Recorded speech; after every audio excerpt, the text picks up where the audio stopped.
اس میں چلا گیا تو 2 گھنٹے خالی مئی کا آپریشن کرتا ہوں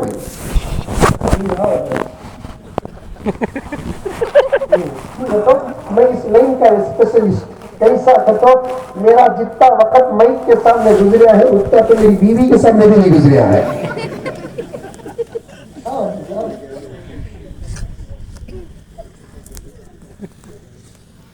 ترقی کا دور ہے تو ترقی کا بھی استعمال کرنا پڑے گا. اب کہاں ہے وہ طاقت ہمارے پاس جو عمر کے پاس تھی؟ مدینے کے منبر میں کھڑے ہو کر آواز لگاتا.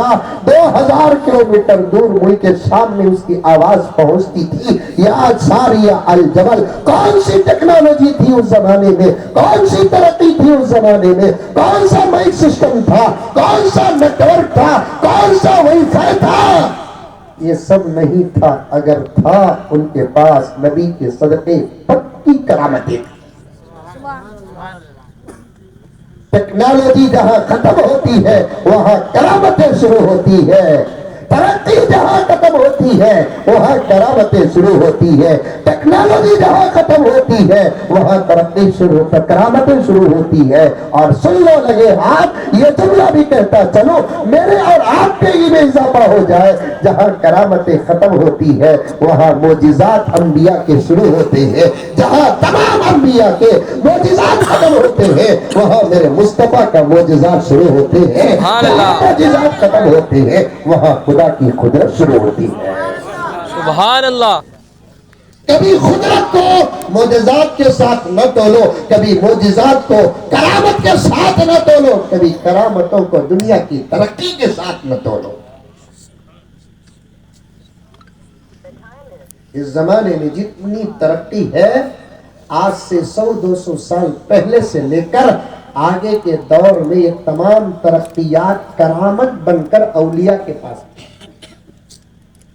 آ رہی ہے بات سمجھ میں؟ کرامت بن کر اولیاء کے پاس تھی. اب یہ زمانہ ایسا ہے ہم جیسے گنہگار ہیں ذرا ترقی کو بھی استعمال کر لینا پڑتا ہے. تو مائک سسٹم مسجدوں میں بھی اچھا ہونا چاہیے, جلسوں میں بھی اچھا ہونا چاہیے, اور دوسری جگہ میں بھی مائک سسٹم اچھا ہونا چاہیے. میں حضرت مولانا حیصر صاحب کے حوالے سے عرض کروں, اگر ہماری مسجدوں کا مائک سسٹم اچھا ہوتا, اذانیں اچھی ہوتی, تو پھر دین بہت دور تک اب تک پہنچ جاتا. نام کے صدرہ کوئی بھی صدرہ رہے تو میرے اوپر گرم ہونے کو بھائی گئے کے بعد مجھے کون بلائے ان کے اوپر گرم ہو. پورے کرناٹک میں حیدرآباد میں یہ مولوی کے سوا دوسرا ملیا بھی کیا آیا تو ہم نے